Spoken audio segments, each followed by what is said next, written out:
Welcome back to Let's Play The Legend of Zelda. We're now at part 8, and as I said, I did a little bit of money grinding off camera, thanks to the money dungeon.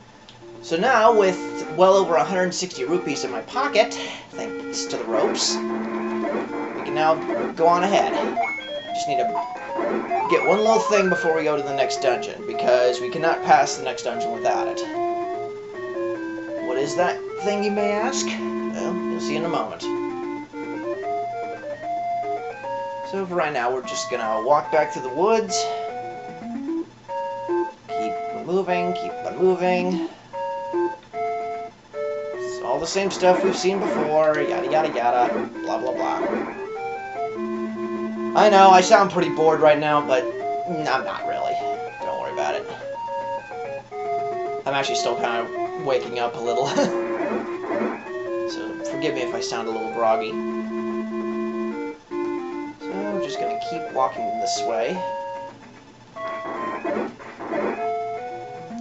We are now heading towards level 7, which I think is, technically, it's supposed to be shaped like a, it said it's supposed to be shaped like a demon, but it looks more like a lizard's head to me.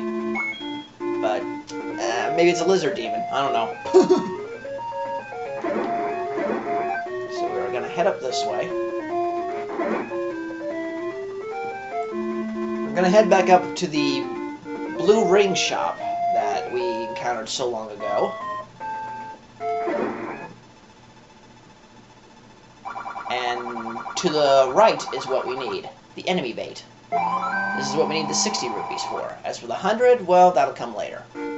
But yes, we need the enemy bait in order to get past the next dungeon. There's no way around it as far as I know, so... Thankfully, the 7th dungeon is actually quite close by.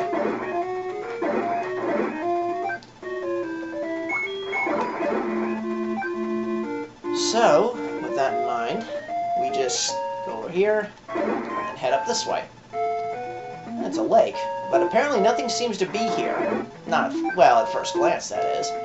But if we blow the magic whistle... Ah-ho-ho! Ta-da! And welcome to level 7. This is quite possibly actually my favorite dungeon in the original Zelda. Probably because of its size. It's actually quite a big dungeon.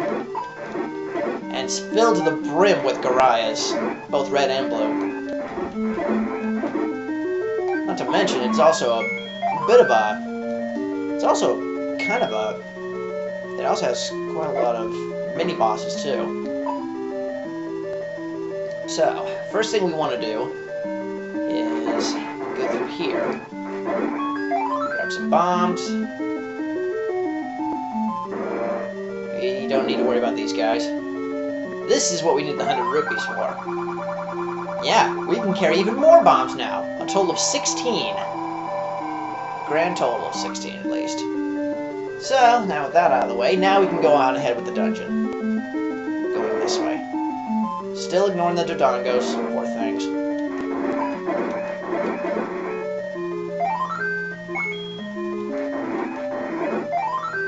Another fairy rescued. Let's see, I'm trying to remember my way through this. Yeah, it was this way.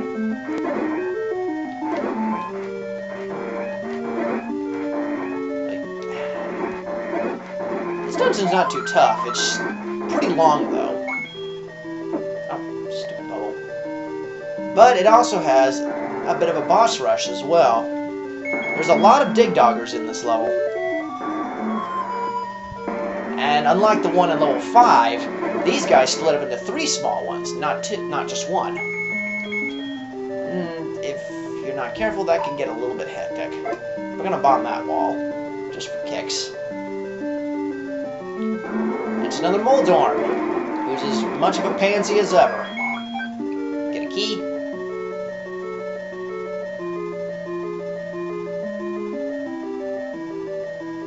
Through this way.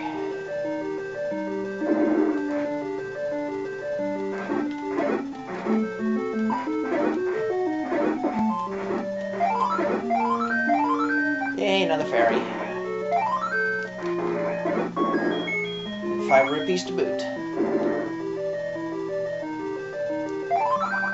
Grumble, grumble.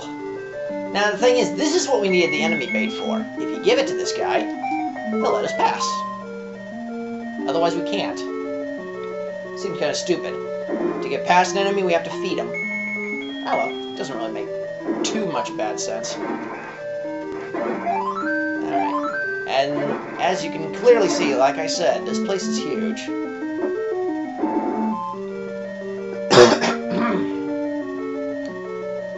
And so with that, we're actually over halfway through this place already, because most of this place is actually just one big mislead. There's actually one very easy path to take. We're going to take this way, and now we're going to get the treasure of this dungeon. As soon as we're done killing all the enemies in here. Which might be a little tough due to that guy being in there. So... let's burn him. Burn.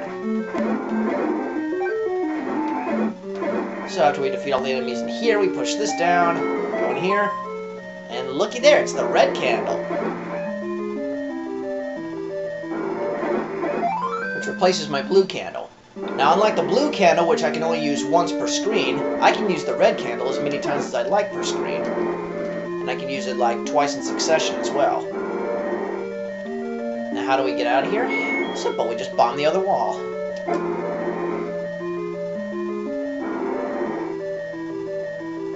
And more blue Gorias.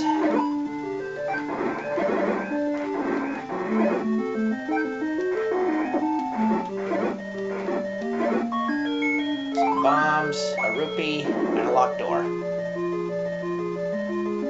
And it's another dig dogger! We'll kill him with a toot and a whistle and a plunk and a kaboom, baby.